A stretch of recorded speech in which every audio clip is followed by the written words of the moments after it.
বেআইনি call centre চালানোয় গ্রেপ্তার 10। ভোর রাতে কড়িয়া থানার চামরু খানসামা লেনে একটি বেআইনি কল সেন্টারে অভিযান চালায় সাইবার থানার পুলিশ। কল সেন্টার থেকে 6টি ল্যাপটপ, 18টি মোবাইল, 2টি রাউটার সহ বিভিন্ন নথি বাজেয়াপ্ত করে পুলিশ।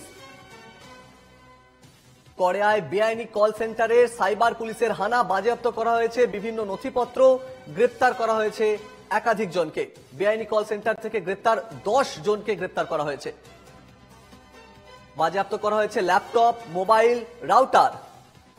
কড়িয়ায় বেআইনি কল সেন্টারের হদিশ, পুলিশের হানায় গ্রেপ্তার 10। এ বিষয়ে আরো বিস্তারিত জানবো। টেলিফোন লাইনে রয়েছে আমাদের প্রতিনিধি সঞ্জনা লাহিড়ী। সঞ্জনা, কিভাবে পুলিশ এদের হদিশ পেল?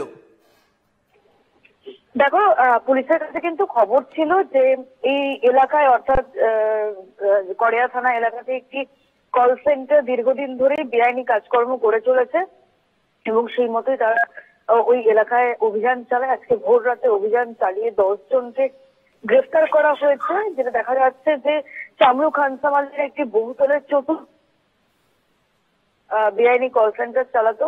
বেশ কিছু সামগ্রী উদ্ধার করা হয়েছে, 6টা ল্যাপটপ, 18টা মোবাইল ফোন, 2টি রাউটার, এছাড়াও বেশ কিছু নথিপত্র তারা উদ্ধার করেছেন এবং পুরো বিষয়টাই কিন্তু তারা খতিয়ে দেখছেন যে এরা কি ধরনের কাজ করতো। কারণ স্থানীয়দের মারফতে কিন্তু জানতে পারা গিয়েছিল যে এরা এই ধরনের বেআইনি কল সেন্টার চালাচ্ছে এবং এই 10 জনেরই বাড়ি এই কড়িয়া, তিলজলা, তকসিয়া এই সমস্ত এলাকাতেই এদের বাড়ি। এদের মূলত এটা জানা যাচ্ছে যে আন্তর্জাতিক কল সাপোর্টের নাম করে এরা ফিশিং জাতীয় প্রতারণা করত।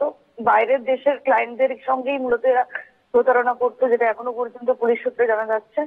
এই চক্রের সঙ্গে আর কেউ জড়িত কিনা সেটাই কিন্তু মূলত পুলিশ খতিয়ে দেখছে। ইতিমধ্যেই তথ্য প্রযুক্তির ধারায় তাদের বিরুদ্ধে একটি মামলাও রুজু করেছে সাইবার থানার পুলিশ আধিকারিকরা। শুভেন্দু, ধন্যবাদ।